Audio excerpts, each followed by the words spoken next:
నమస్తే, నేను మీ ప్రియాంకరావు. కల్తీ వ్యవహారానికి సంబంధించి ఇప్పటి వరకు ఇది రాష్ట్రానికి మాత్రమే పరిమితం కాలేదు. ఎందుకు అంటే ఈ తిరుమల తిరుపతి దేవస్థానానికి చాలా మంది వస్తుంటారు. రాష్ట్రంతో, ప్రాంతంతో, అలానే భాషతో సంబంధం లేకుండా దేశ నలుమూలల నుండి. మరి ఇప్పుడు ఈ ఇష్యూ ఏదైతే నకిలీ నెయ్యి ఉందో, ఈ ఇష్యూ ఇప్పుడు నేషనల్ టాపిక్ అయిపోయింది. ఎక్కడ చూసినా దీని గురించే జగన్మోహన్ రెడ్డి రావాలి, క్షమాపణ చెప్పాలి అంటూ. మరి ఇలాంటి సిచ్యువేషన్స్లో ఇంత రచ్చ జరుగుతుంటే ఇప్పుడు సెంట్రల్ గవర్నమెంట్ ఇందులోకి ఇన్వాల్వ్ అవుతుందా? అయ్యి ఈ గొడవకి దీనికి ఒక పుల్ స్టాప్ పెడుతుందా, లేదంటే ఏం చేస్తారో అనేది చూస్తూ ఊరుకుంటుందా? ఇప్పుడు ఇలాంటి క్వశ్చన్స్ రేజ్ అవుతున్నాయి. ఎందుకంటే ఇప్పటికొచ్చి సెంట్రల్ గవర్నమెంట్ తరపు నుండి ఒక్కరు కూడా మీడియా ముందుకు వచ్చి దీని గురించి మాట్లాడింది లేదు. కాబట్టి మరి ఏంటి సెంట్రల్ గవర్నమెంట్ యొక్క వే ఏంటి, ఏ స్టెప్ తీసుకోబోతుంది అనేది ఇప్పుడు ఒక పెద్ద క్వశ్చన్ మార్క్. మరి దీని గురించి ఈరోజు డిస్కస్ చేద్దాం. మనతో మాట్లాడడానికి సీనియర్ జర్నలిస్ట్ సిఎస్ రావు గారు ఉన్నారు. ఆయన అడిగి తెలుసుకుందాం. నమస్కారం సార్. కల్తీ నెయ్యికి సంబంధించి ఇప్పుడు రాష్ట్రంలో అంటే రాష్ట్రంతో సంబంధం లేకుండా, ప్రాంతంతో, భాషతో సంబంధం లేకుండా రచ్చరగిలిపోయింది. ఎందుకంటే అందరి మనోభావాలు దెబ్బతిన్నాయి. ఇది ధర్మం మీద అంటే హిందూ ధర్మం మీద జరిగిన దాడిగా అభివర్ణిస్తున్నారు. నేషనల్ మీడియా కూడా కవర్ చేస్తూ నేషనల్ డిబేట్స్లో ఈరోజు హాట్ టాపిక్గా మారిందంటే ఇష్యూ ఎంత పెద్దదో మనకు క్లియర్ అవుతుంది. కానీ సెంట్రల్ గవర్నమెంట్ నుండి ఒక్కరు కూడా ఈ ఇష్యూ మీద స్పందించట్లేదు సార్. ఇప్పుడు ప్రజల్లో ఒక అనుమానం కలుగుతుంది, అసలు సెంట్రల్ గవర్నమెంట్ ఏం చేస్తుంది అంటే చూస్తూ ఏం చేసుకుంటారులే అని చూస్తుందా, లేదు అంటే సరైన టైంలో ఎంట్రీ ఇచ్చి సరైన డెసిషన్ తీసుకొని శిక్ష పడేలా చేస్తుందా? ఏంటి వాళ్ళ యొక్క స్టెప్ అనేది మీ పాయింట్ ఆఫ్ వ్యూలో ఏంటి? సో కేంద్ర ప్రభుత్వం ఖచ్చితంగా సరైనటువంటి సమయంలో సరైనటువంటి నిర్ణయం తీసుకోవడానికి అవకాశం ఉంది అని చెప్పడానికి కొన్ని ఉదాహరణలను మనం కోట్ చేసుకోవచ్చు. ఏంటంటే ఇటీవల కాలంలో లోకేష్ గారు ఢిల్లీ వెళ్ళారు, అమిత్ షా గారిని కలిశారు. అమిత్ షా గారిని కలిసి వచ్చిన తర్వాత జరిగినటువంటి కీలక పరిణామం ఏంటి? 3 పార్టీలకు సంబంధించినటువంటి అధినేతలు ఆంధ్రప్రదేశ్లో ప్రెస్ మీట్ పెట్టారు. ప్రెస్ మీట్ పెట్టి అసలు ఏం జరిగింది అనేది ఆ రిపోర్టులతో సహా మాట్లాడి సమాజాన్ని చైతన్యపరిచేటువంటి ప్రయత్నం చేశారు. అంటే లోకేష్ గారు ఢిల్లీ వెళ్ళొచ్చిన తర్వాత జరిగినటువంటి పరిణామమే కదా ఇది. అంతే కదా. అంటే ఖచ్చితంగా దీనికి ఒక లాజికల్ కంక్లూజన్ తీసుకొచ్చేటువంటి ప్రయత్నం కేంద్ర ప్రభుత్వం చేయబోతుంది అంటానికి బలమైనటువంటి సంకేతం కదా ఇది.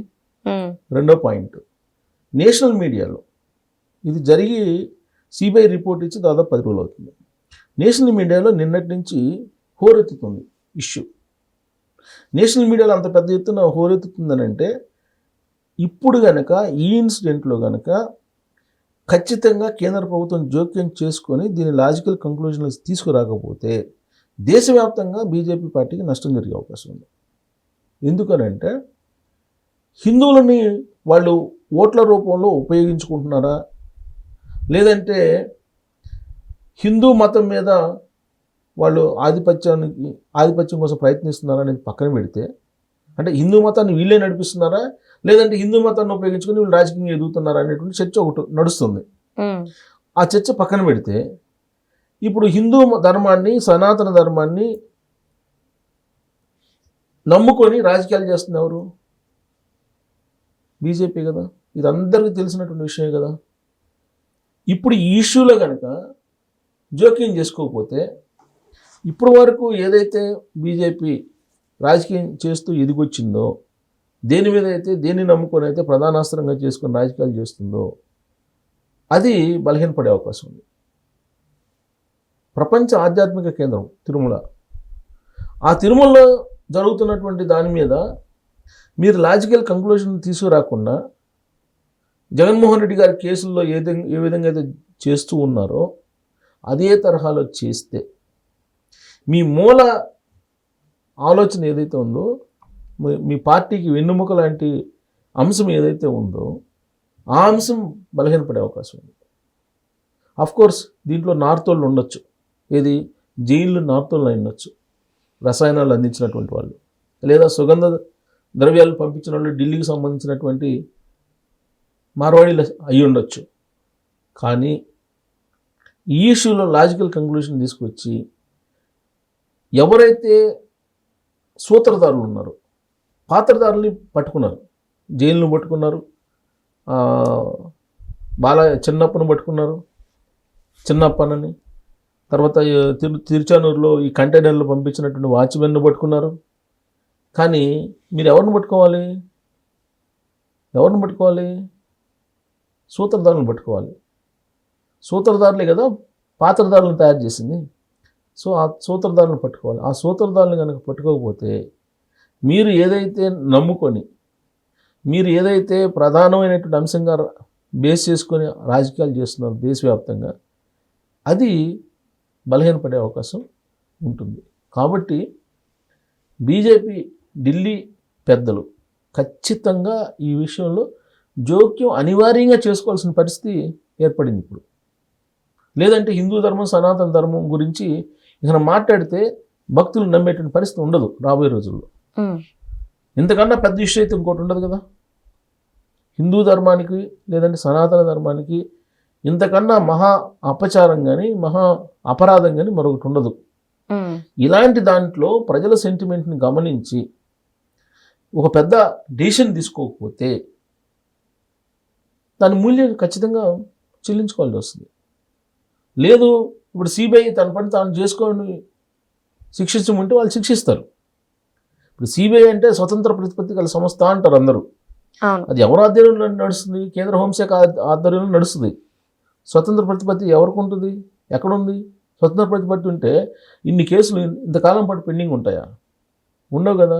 వ్యక్తిగత హాజరు నుంచి కూడా మినహాయింపు పొంది కంటిన్యూ అవుతుంటే కనీసం ఒక పిటిషన్ వేయడానికి కూడా సిబిఐ వాళ్ళు ముందుకు రావట్లేదని అంటే వాళ్ళ మీద పెత్తనం ఉందనుకోవాలా, లేదంటే స్వయం ప్రతిపత్తి కలిగినట్టు సంస్థ అనుకోవాలి దాన్ని మనం?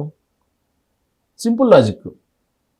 సో కాబట్టి ఖచ్చితంగా ఈ విషయంలో జోక్యం చేసుకుని ఒక లాజికల్ కంక్లూజన్ అయితే తీసుకురావాల్సిందే. ఎవరైతే సూత్రధారులు ఉన్నారో వాళ్ళని కనుక టచ్ చేయకపోతే రాజకీయంగా నష్టపోయేటువంటి పార్టీల్లో ఏదైనా ఉందంటే బీజేపీ ఉండడానికి అవకాశం ఉంది. ఎందుకంటే బలంగా బీజేపీ హిందూ ధర్మాన్ని, సనాతన ధర్మాన్ని భుజాలకు ఎత్తుకొని వెళ్తుంది.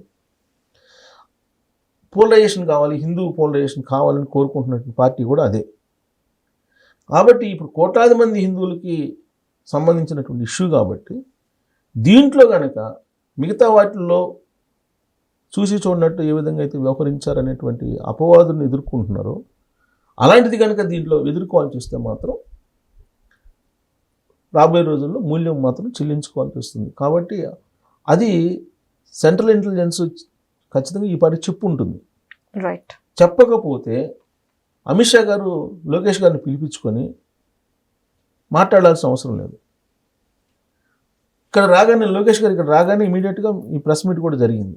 అంటే దాన్ని క్లియర్ కట్గా ఒక లాజికల్ కంక్లూజన్కి తీసుకురావడానికి ఢిల్లీ పెద్దలు, కేంద్ర ప్రభుత్వం అబ్జర్వ్ చేస్తుందని చెప్పేసి అనుకోవడానికి ఛాన్సెస్ ఉన్నాయి. ఇంకోటి ఏంటంటే పార్లమెంట్లో ఇదే అంశం మీద మాట్లాడడానికి ప్రయత్నం చేశారు వైఎస్ఆర్ కాంగ్రెస్ పార్టీకి సంబంధించినటువంటి ఎంపీలు.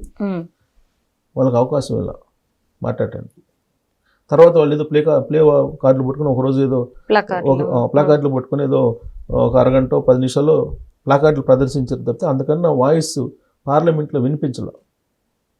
ఎందుకు వినిపించలేదు? ఈ సున్నితమైన అంశం, అక్కడ ఏం జరిగిందో తెలుసు కేంద్ర ప్రభుత్వానికి. కాబట్టి టైం తీసుకొని సరైన సమయంలో సరైన నిర్ణయం ఖచ్చితంగా తీసుకుంటుంది కేంద్ర ప్రభుత్వం అనేది తెలుసు. ఎవరికి తెలుసు? ఆ రోజు 2019 నుంచి 2024 మధ్య అధికారంలో ఉన్న పెద్దలకు కూడా తెలుసు, రాష్ట్రంలో వాళ్ళకి. కాబట్టి దాన్ని ఎక్కువ చేస్తే నష్టపోతామని తెలిసే కుల ప్రాతిపదికన ఇప్పుడు ఈ ఇష్యూని డైవర్ట్ చేస్తున్నారు. కులాలకి వైపు నుంచి డైవర్ట్ చేస్తున్నారు. మీరు స్టిక్ ఆన్ అవ్వండి, కల్తీ జరిగిందా లేదా, దీని మీద స్టిక్ ఆన్ అవ్వండి, మాట్లాడండి, దీని మీద ధర్నాలు చేయండి, దీని మీద ర్యాలీలు చేయండి. మళ్ళీ మీరు కులకోణం ఎందుకు తీసుకొస్తున్నారు? అంబటి రాంబాబు గారి ధర్నా, ఇంటికి ధర్నాలు, తర్వాత జోగి రమేష్ గారి ఇంటికి ధర్నాలు చేయటం, కులకోణం నుంచి తీసుకొచ్చి డైవర్షన్ ఎందుకు చేస్తున్నారు? అంటే జారిపోతుంది. దానికి కారణం ఏంది? ఖచ్చితంగా సెంట్రల్ గవర్నమెంట్ సీరియస్గా ఉంది, దీనికి ఖచ్చితంగా యాక్షన్ ఉంటుంది అనే దానికి ఇవన్నీ ఉదాహరణలు. Right. Thank you so much sir.